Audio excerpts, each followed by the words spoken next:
గౌరవనీయులు Santhi Kumari madam CS గారి ఉపన్యాసం.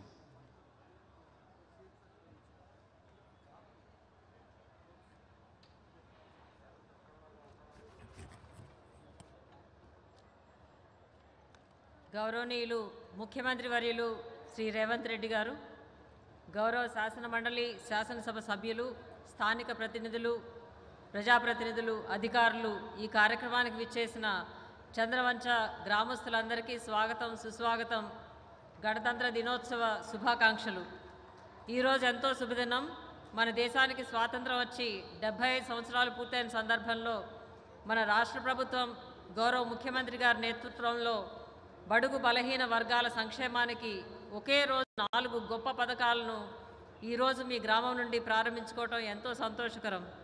మీ అందరికీ తెలుసు, మన ఈ ప్రజాప్రభుత్వం ఏర్పడగానే 6 గ్యారంటీలను అమలు చేయడానికి కంకణం కట్టుకుంది.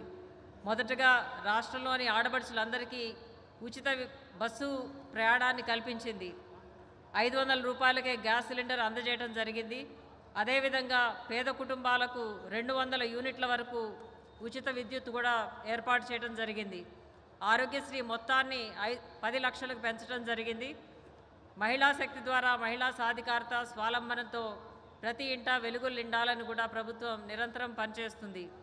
ఈరోజు మన రాష్ట్ర వ్యాప్తంగా ప్రతి ఎంపిక చేసిన గ్రామ పంచాయతీలో అర్హులైన ప్రతి లబ్ధిదారుకి ఈ 4 పథకాలు పూర్తి సాచురేషన్ పద్ధతిలో ఇంప్లిమెంట్ చేయడానికి ఈరోజు ఇక్కడి నుంచి ప్రారంభించుకుంటున్నాం. ఇందులో రైతు భరోసా పథకం కింద సాగుకు యోగ్యమైన ప్రతి ఎకరా భూమికి 12,000 రైతుకు ఇవ్వడం జరుగుతుంది.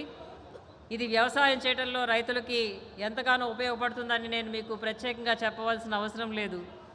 ఇందిరమ్మ ఆత్మీయ భరోసా, ఈ కొత్త పథకం కింద భూమి లేని వ్యవసాయ కూలీ కుటుంబాలకు సంవత్సరానికి 12,000 రూపాయల ఆర్థిక సహాయం అందజేయడం జరుగుతుంది. చాలా కాలంగా ఎదురుచూస్తూ రేషన్ కార్డు లేని అర్హులైన వారందరికీ రేషన్ కార్డు ఈరోజు నుంచి ఇవ్వడం ప్రారంభం చేయడం జరుగుతుంది. ఫిబ్రవరి నెల నుండి ఈ రేషన్ కార్డులపై ఉచితంగా బియ్యం సరఫరా చేయడం జరుగుతుంది. పేదవారి సొంత ఇంటి కల నెరవేర్చడానికి ఇల్లు లేని అర్హులైన పేదవారికి ఇందిరమ్మ ఇల్లు మంజూరు చేయబడుతుంది. ఈ పథకంలో ఇంటి నిర్మాణానికి 5 లక్షల రూపాయల వరకు సహాయం అందజేయడం జరుగుతుంది. ఈ పథకాల అమలు నిరంతర ప్రక్రియ. అర్హులైన చివరి లబ్ధిదారుల వరకు ప్రయోజనాలు అందే వరకు కూడా ఈ పథకాలు కొనసాగింపబడతాయి. ఈ పథకాల కింద లబ్ధిదారులను ఎంపిక చేయడానికి ఈ నెల 21 నుండి 24 వరకు గ్రామ మరియు వార్డు సభలు నిర్వహించడం జరిగింది. ఇప్పటి వరకు 12,861 గ్రామ సభలు, 3,487 వార్డు సభలు విజయవంతంగా నిర్వహించి అన్ని గ్రామాల్లో, వార్డుల్లో అర్హులైన లబ్ధిదారులందరినీ ఎంపిక చేయడం జరిగింది. ఈ 4 పథకాల క్రింద ప్రయోజనం పొందుతున్న లబ్ధిదారులందరికీ మరొకసారి శుభాకాంక్షలు తెలియజేస్తూ ముగిస్తున్నాను.